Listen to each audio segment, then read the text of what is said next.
गांव के पुराने मैदान में रात के सन्नाटे को चीरती हुई एक हल्की हवा चल रही थी। चांदनी रात में मैदान की सूखी घास, टूटी हुई स्टंप्स और जंग लगे क्रिकेट बैट्स एक अजीब सी डरावनी कहानी बयां कर रहे थे।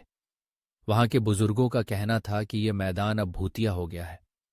जो भी रात में यहां खेलने आता है वह सुबह वापस नहीं लौटता। राहुल और उसके दोस्त, जो हर रविवार क्रिकेट खेला करते थे, एक दिन हिम्मत जुटाकर उस मैदान पर खेलने की योजना बना बैठे। अरे, ये सब पुरानी बातें हैं, कुछ नहीं होगा, राहुल ने हंसते हुए कहा। उन्होंने अपने क्रिकेट के सामान को संभाला और रात में खेलने का फैसला किया। जैसे ही राहुल और उसके दोस्तों ने मैदान में कदम रखा, ठंडी हवा अचानक से तेज हो गई।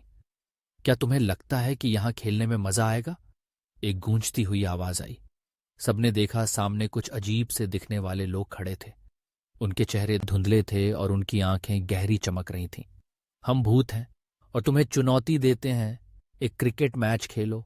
अगर जीत गए तो ये मैदान तुम्हारा। डर और उत्साह के मिश्रण के साथ मैच शुरू हुआ। भूतों ने टीम बनाई और राहुल के दोस्तों ने अपनी। लेकिन भूतों का खेल असाधारण था। बॉल हवा में अदृश्य होकर घूमती थी और जब वे बैटिंग करते तो बॉल हमेशा बाउंड्री के पार जाती। ये खेल तो हमारे बस का नहीं, रोहित ने डरते हुए कहा। तभी राहुल ने देखा कि जब भी भूत गेंद फेंकते थे तो मैदान की घास झूमती थी, जैसे कोई छिपा हुआ राजत्व हो। उसने ध्यान दिया कि उनके पास कुछ जादुई ताकतें थीं जो खेल में उन्हें मदद कर रही थीं।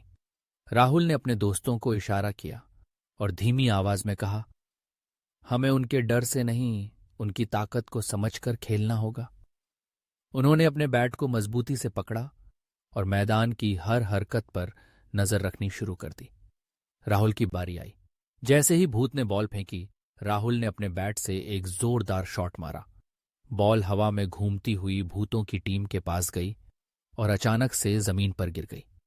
तभी भूतों की चाल में कमी आई और उन्होंने असहाय होकर देखा।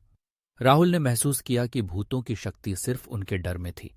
जैसे ही उन्होंने डर छोड़कर हिम्मत दिखाई, भूतों की शक्तियां कम हो गईं। हम इंसान हैं और हम अपने डर पर काबू पा सकते हैं, राहुल ने हंसते हुए कहा। अब भूतों की टीम कमजोर हो चुकी थी। अंतिम ओवर में राहुल ने एक बार फिर बैटिंग की और छक्का मारा। बॉल मैदान के पार जा गिरी। भूत हक्के बक्के रह गए और धीरे धीरे गायब हो गए।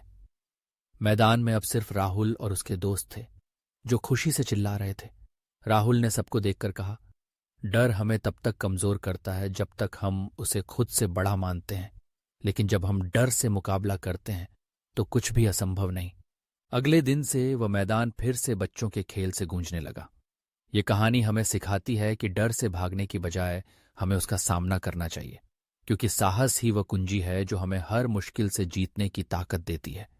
ये कहानी डर और हंसी के बीच संतुलन बनाकर आपको रोमांचित कर देगी और अंत में एक महत्वपूर्ण सीख भी देगी।